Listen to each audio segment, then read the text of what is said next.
No, listen, we're down at the Lahey, down at, well, I hate to say it, it's the old Brunies, but it's a lot different now. We're here with, I'd like to introduce you to Dr. Eugene Boss.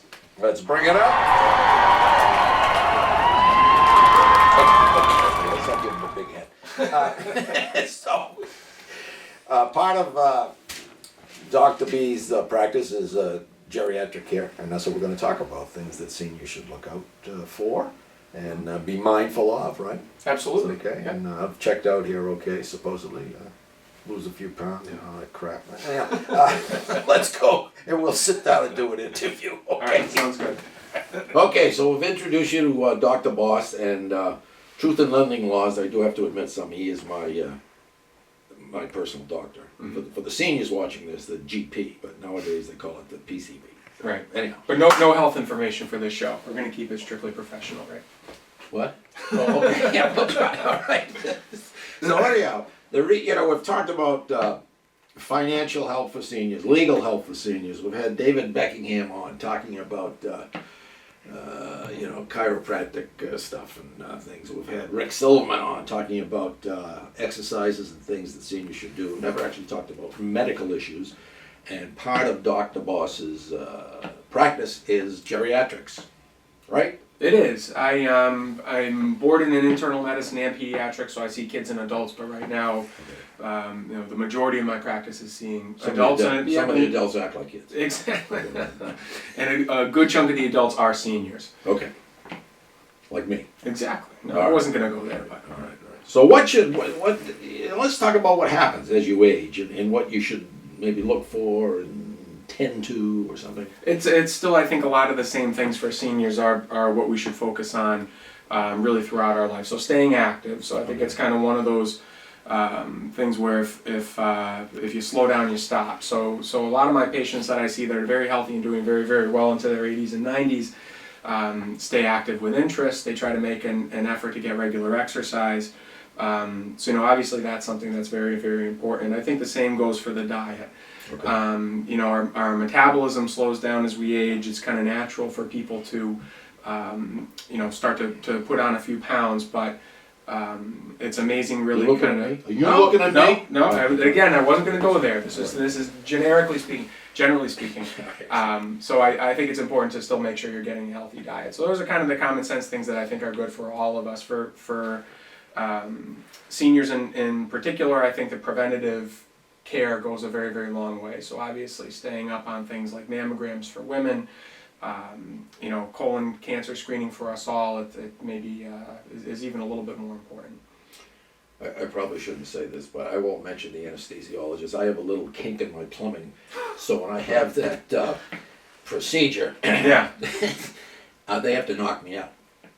Okay, so we're over at Beverly Hospital, and the anesthesiologist comes in. I can hear him. I can tell he's a jovial sort because I hear him yucking it up with the nurses and stuff. So he's all, they got you all rigged up. He's ready to put it in.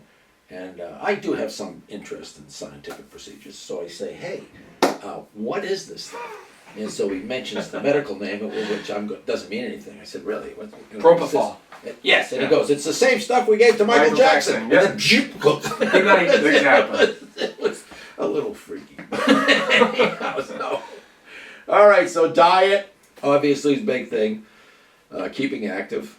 Oh, by the way, one of your patients, and a lot of these viewers know this guy, Roland Poirier. He's back on his feet. He's back at the Council on Aging. Yeah. He's talking about playing golf. Oh, Rolly's going to be golfing in no time, absolutely. Yeah. This is after Dr. Boss chopped two of his toes off. That No, wasn't- but it was. But you got right on that, right? You sent him right over to Belly. Yeah. He's doing Probably, very well. probably saved his foot, right? He's doing well. Okay. All right. So looking down the road as we age, anything that really sticks out in your head that we should pay attention to, or? As far as kind of one issue that's maybe more important for seniors. Yeah.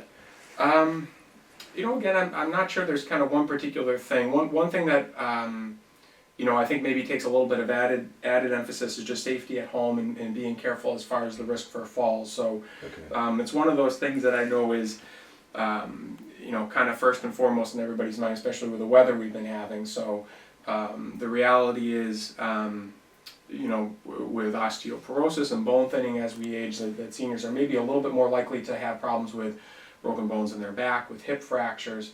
And so, everybody's careful on the sidewalks and ice, but sometimes we forget about some of the things in our own home. So it's being careful and making sure there's good lighting to and from the bathroom. It's being careful that, if you have any problems with your balance, you have good handlebars getting in and out of the shower or the tub, getting on and off the toilet. So I guess that would be one thing that it's important to focus on. It's, I think, important to discuss with your doctor if you do feel like you're having any problems with your balance. And you mentioned Rick Silverman, and we have very good physical therapy groups in the area that can help with that. So that is something to pay attention to. I'm thinking something as I'm listening to you. It's this new question that you get when you check in at hospitals. Do you feel safe at home? Yeah. Which is actually a serious issue. But yeah. The first time it was asked, I was going for some procedure over at Beverly, and the nurse says, "Do you feel safe at home?" And I said, "Well, we got 4x4 supports under our cellar stairway." I said, "I'm thinking of replacing them because the stairway." She's looking at me. And I Is that a yes or a no? Well, it's a little unsafe, the stairs, but no, Yeah. that's a big thing. And what about dementia and exercises or something, mental exercises to stave that off? Is that you hear about these things? But. Yeah. So I think that goes along with kind of staying active and having interest. The other things they find is controlling blood pressure, controlling cholesterol. Kind of the routine things that come up in a physical or kind of regular screening, I think, is important as well to decrease your risk. What about these mental things? You hear about do crossword puzzles. And stuff. Yeah. So I think there is something to that, to try and stay, not just physical exercise, but mental exercise. I mean, that's certainly something that's not going to be a bad thing for any of us. I'm not sure. If you're not looking at the other things, the blood pressure and the cholesterol, doing the crossword puzzle every day may not be enough, but it is something to be aware of. And I guess the other thing you mentioned was before procedures, are you safe at home? The other thing that I think is important for us all to really be aware of and have in place, but maybe a little bit more so for seniors, is what's called a healthcare proxy. And so that is something that routinely comes up before people have procedures, and then also when you go into the hospital if you're admitted.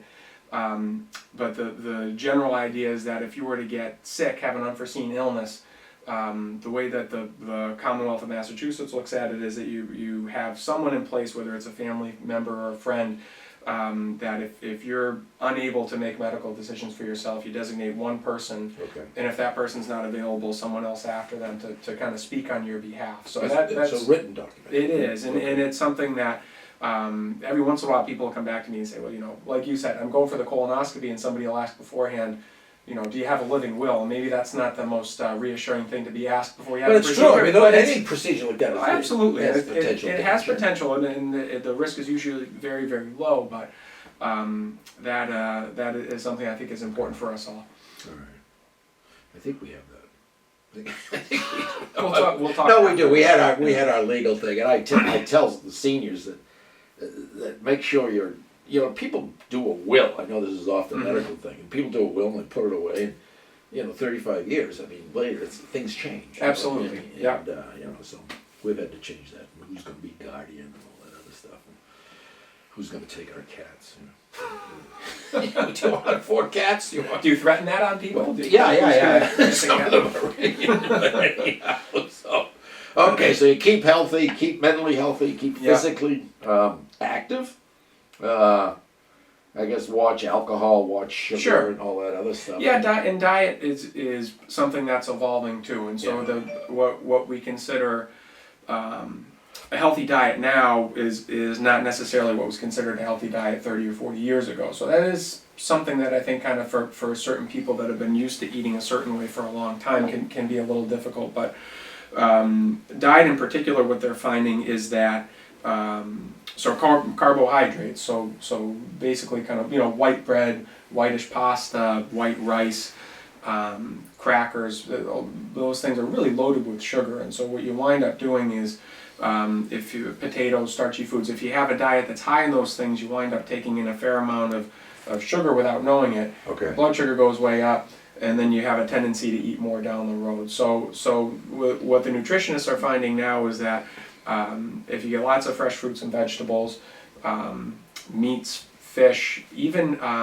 some foods that we've thought of as fatty in the past, butter, it may not necessarily be as bad for you as some of those kind of quicker, less nutritious foods. So that is something that I think for some seniors that maybe have eaten that way for a long time, it can be a little difficult, but it's amazing how much better people will feel if they lose 5 or 10 pounds. I remember when I was a kid, every classroom you went into, it had like the breakfast. Yeah. And it was bacon and eggs.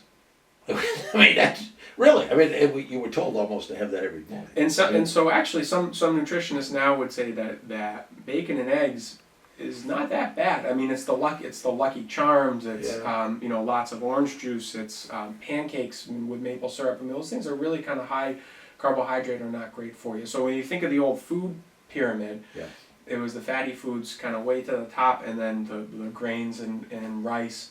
And pasta was way at the bottom with kind of the biggest one. It's kind of changed a little bit, so that is something. Whole wheat pasta, a little bit better. A little. But you're much better off having steamed vegetables than you are pasta. God, I love pasta. I know.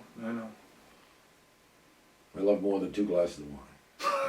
Anyhow, there's alcohol is something you should watch because there's sugar in alcohol. Yeah, right? Absolutely. Okay. And talking about risk of falls as well.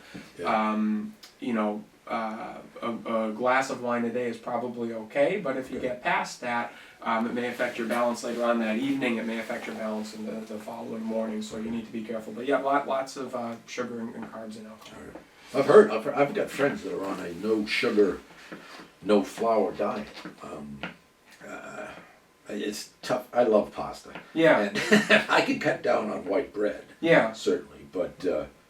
And I tried to cut down on sugar and stuff. And it may just be the way that we look at it as well. I mean, if you're used to having a big plate of pasta and that's your meal, if you look at pasta as more of, again, like you were saying with bacon, something you should kind of try and eat in moderation.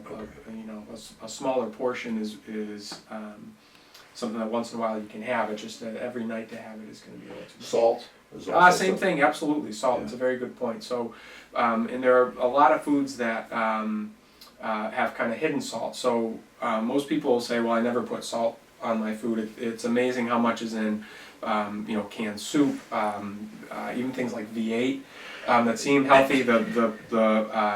If you look at some of the meals that you get out of the freezer section at the supermarket too, they're kind of skillet meals. They can be loaded with salt. So for most of us, it's good to try and keep it under at least 2,000 milligrams a day in salt. And if you get too much, it increases your risk for heart disease, stroke, some pretty nasty stuff. Increases your blood pressure. So absolutely, salt's very important. I don't know if he's a patient of yours or not. Have you ever heard of Joe Conlon, guy that lives in town? Yeah. He's been on the show a couple of times, but his actual job, I don't know how to describe it. He works, it's in Boston, it's for the federal government, but it's dietary. Anyhow, he was the one who told me to read the back of a can when you pick it up. And you mentioned VHs. I love VHs. Yeah. It's off the charts. It is. I mean, it's like 780 something. Oh, it's huge. And then the other thing is kind of eating out, was one of those things, especially if you get something quick. You just don't know how much you're getting. So it is important, I think, to monitor kind of on a day-to-day basis, definitely. There is, folks. No sugar. Well, a little sugar. Right. No sugar. The cheese whizzes. No carbs. You've heard this before, but it's good. If you're looking for, well, no, we're not supposed to advertise. But this guy's my doctor here. So anyhow, thank you. Thank you very much. Thank you, and we'll see you soon, I guess. Yeah. You're supposed to lose a couple of pounds, right? Yeah. Take it easy, folks. Thank you.